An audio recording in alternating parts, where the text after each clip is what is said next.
एक पति अपने घर पर जाता है, अपने घर का दरवाजा खटखटाता है, उसकी बैल बजाता है। बैल बजाने के बाद भी जब दरवाजा कई बार नहीं खुलता है तो वो फिर से बैल बजाता है और सोचता है कि उसकी जो पत्नी है वो घर का कुछ काम कर रही होगी, इसलिए दरवाजा नहीं खोल रही है। इतने में कुछ देर के बाद फिर से वो बैल बजाता है। इसी तरीके से 2 से 3 बार बैल बजाते बजाते वो परेशान हो जाता है और सोचता है पता नहीं क्या बात है, क्यों दरवाज़ा नहीं खुल रहा है। इतनी देर में उसकी जो जेब होती है, जेब में उसका मोबाइल होता है और वो बजना शुरू हो जाता है। जैसे ही वो मोबाइल निकालता है तो उधर से जो कॉल होती है वो उसके साले की होती है। वो उसे अटेंड करता है और ज़ोर से वहाँ से बहुत तेज़ी पर भाग जाता है और सीधा हॉस्पिटल पहुँच जाता है।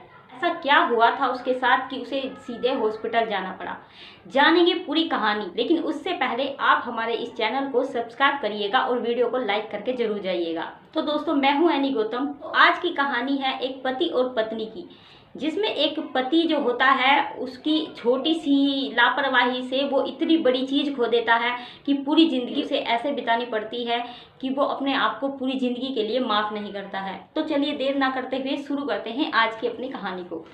तो दोस्तों, कहानी की शुरुआत होती है कुछ महीने पहले से। कुछ महीने पहले रोहन और प्रीति की शादी होती है। शादी के कुछ दिनों बाद तक दोनों बिल्कुल ठीक रहते हैं, अच्छे तरीके से अपना जीवन जीते हैं, प्यार करते हैं। लेकिन कुछ दिनों के बाद जो रोहन होता है उसकी जो जॉब होती है वो शहर में लग जाती है और वो प्रीति को लेकर शहर आ जाता है। रोहन और प्रीति शहर आ जाते हैं और शहर आने पर दोनों ही एक घर ले लेते हैं और घर में रहने लगते हैं। जैसे ही जब रोहन की जो जॉब होती है, रोहन सुबह ही जाता है और शाम को आता है। इसी जॉब के चक्कर में रोहन का जो बिहेवियर होता है वो चेंज होने लगता है और वो ज़्यादातर अपने कामों में बिजी रहने लगता है और जो प्रीति होती है उस पर ध्यान देना बहुत कम कर देता है। इतने में जो प्रीति होती है वो सोचती है कि क्यों ना मैं ही अपनी तरफ से कोशिशें करूं, मैं ही अपनी तरफ से रोहन को इन्वॉल्व करूं। और जो प्रीति होती है वो बहुत ज़्यादा चुलबुली, बहुत ज़्यादा नटखट और बहुत ज़्यादा प्यारी लड़की होती है। एक दिन रोहन रात को सो रहा था तो रोहन के चेहरे पर प्रीति छोटे छोटे निशान बना देती है ताकि रोहन उठे और उससे कुछ बोले। रोहन जैसे ही सुबह उठता है, अपने वॉशरूम में जाता है तो अपने चेहरे को देखता है। जैसा कि प्रीति ने सोचा था कि रोहन जब अपने चेहरे को देखेगा तो उसके पीछे भागेगा, उसे पकड़ेगा और उसे प्यार करेगा और बोलेगा कि मैं तुझसे बहुत प्यार करता हूँ। लेकिन ऐसा नहीं होता है। रोहन जब अपने चेहरे को देखता है तो गुस्से से लाल हो जाता है और सीधा प्रीति के पास आता है और बोलता है कि ये तुमने क्या किया, ये तुम्हारी उम्र है ये सब करने की, क्या तुम्हें यही सिखाया गया है? मैंने तुमसे शादी खेलने के लिए नहीं की है, बल्कि अपनी ज़िंदगी चलाने के लिए की है, अपना परिवार बढ़ाने के लिए की है। ये सब बातें रोहन उसे बोलता रहता है। और जब रोहन अपनी कॉफ़ी लेने के लिए जाता है तो प्रीति उस दिन उसकी कॉफ़ी बनाना भूल जाती है। रोहन उसके पास आता है और प्रीति को जोर से 3 से 4 थप्पड़ मार देता है। प्रीति नीचे गिर जाती है और रोने लगती है और अपने दुपट्टे से अपने आंसू पोंछने लगती है। इतनी देर में रोहन तैयार होकर आता है और बोलता है कि शाम को मेरे कुछ दोस्त आएंगे, उनके लिए अच्छा सा खाना बनाकर रखना और मुझे कोई भी शिकायत का मौका मत देना, वरना बहुत बुरा होगा। प्रीति कुछ नहीं बोलती है, चुपचाप खड़ी रोती रहती है। रोहन बाहर निकल जाता है। इतने में प्रीति उठकर किचन में जाती है और खाना बनाने की तैयारी करने लगती है। खाने की तैयारियां करते करते ही पूरा दिन जो प्रीति होती है उसकी आंखों से आंसू बहने लगते हैं और वो रोती रोती ही पूरा काम करने लगती है। उस दिन रोहन ऑफिस नहीं जाता है बल्कि उन्हीं दोस्तों के पास चला जाता है जिनके लिए उसने उस दिन पार्टी रखी थी। जैसे ही रोहन अपने उस दोस्त के पास जाता है तो बोलता है कि आज ऐसे ऐसे हुआ है, मैंने अपनी पत्नी को ये सब सुना दिया है। उसका दोस्त बहुत अच्छा इंसान होता है और वो बोलता है कि तूने ये क्या किया है?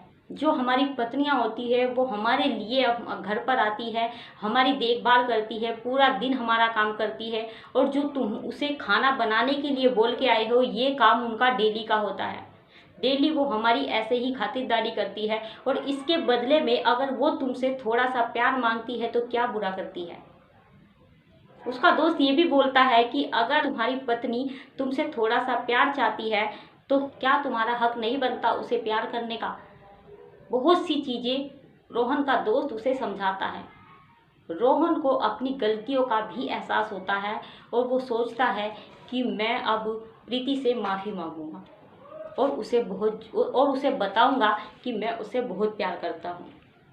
इतनी देर में रोहन अपना फ़ोन उठाता है और प्रीति को फ़ोन मिलाता है और कहता है कि मैं अब प्रीति से माफ़ी मांगूंगा। वो प्रीति का जब फ़ोन मिलाता है तो प्रीति उधर से फ़ोन नहीं उठाती है। रोहन दोबारा फ़ोन मिलाता है लेकिन प्रीति फिर भी फ़ोन नहीं उठाती है। 3 से 4 बार फ़ोन करने के बाद भी प्रीति फ़ोन नहीं उठाती है। रोहन सोचता है कि लगता है प्रीति ज़्यादा गुस्सा है और मैं उसे घर पर जाकर मना लूँगा।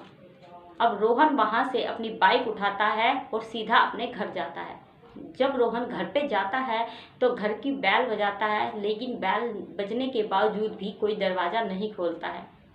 इसके बाद रोहन अपनी जेब में हाथ डालता है और देखता है कि चाबी उसकी जेब में नहीं है और उसे याद आता है कि सुबह जब वो घर से निकला था तो चाबी जल्दी जल्दी में वो ले जाना भूल गया था। इसके बाद दोबारा रोहन घर की बैल बजाता है लेकिन दरवाज़ा नहीं खुलता है। इतनी देर में रोहन का फ़ोन बजना शुरू हो जाता है और रोहन जैसे ही उस फ़ोन को अटेंड करता है तो उधर से उसका साला फ़ोन पर होता है और वो बोलता है कि आज दीदी का फ़ोन आया था और दीदी बहुत ज़ोर ज़ोर से रो रही थी और बोल रही थी कि मुझे बचा लो, मेरी तबीयत बहुत ज़्यादा ख़राब है। इतना सुनने के बाद रोहन दौड़ता है और सीधा हॉस्पिटल जाता है और जैसे ही रोहन हॉस्पिटल जाता है तो देखता है कि परिवार के सभी सदस्य वहाँ पर मौजूद हैं। रोहन डरता है कि पता नहीं प्रीति ने सबको सब कुछ बता दिया होगा, लेकिन जब वो वहाँ पर जाता है, उनसे बातचीत करता है तो उसे एहसास हो जाता है कि प्रीति ने घर वालों को कुछ भी नहीं बताया है। फिर रोहन भी उनके साथ वहाँ पर डॉक्टर का इंतज़ार करने लगता है। कई घंटों के बाद डॉक्टर जब आते हैं और डॉक्टर के पास रोहन और पूरी फैमिली जाती है तो डॉक्टर बोलता है कि आई एम सॉरी, हम उसे नहीं बचा पाए। इतना सुनने के बाद रोहन ज़मीन पर गिर जाता है और उसकी पूरी ज़िंदगी उजड़ जाती है।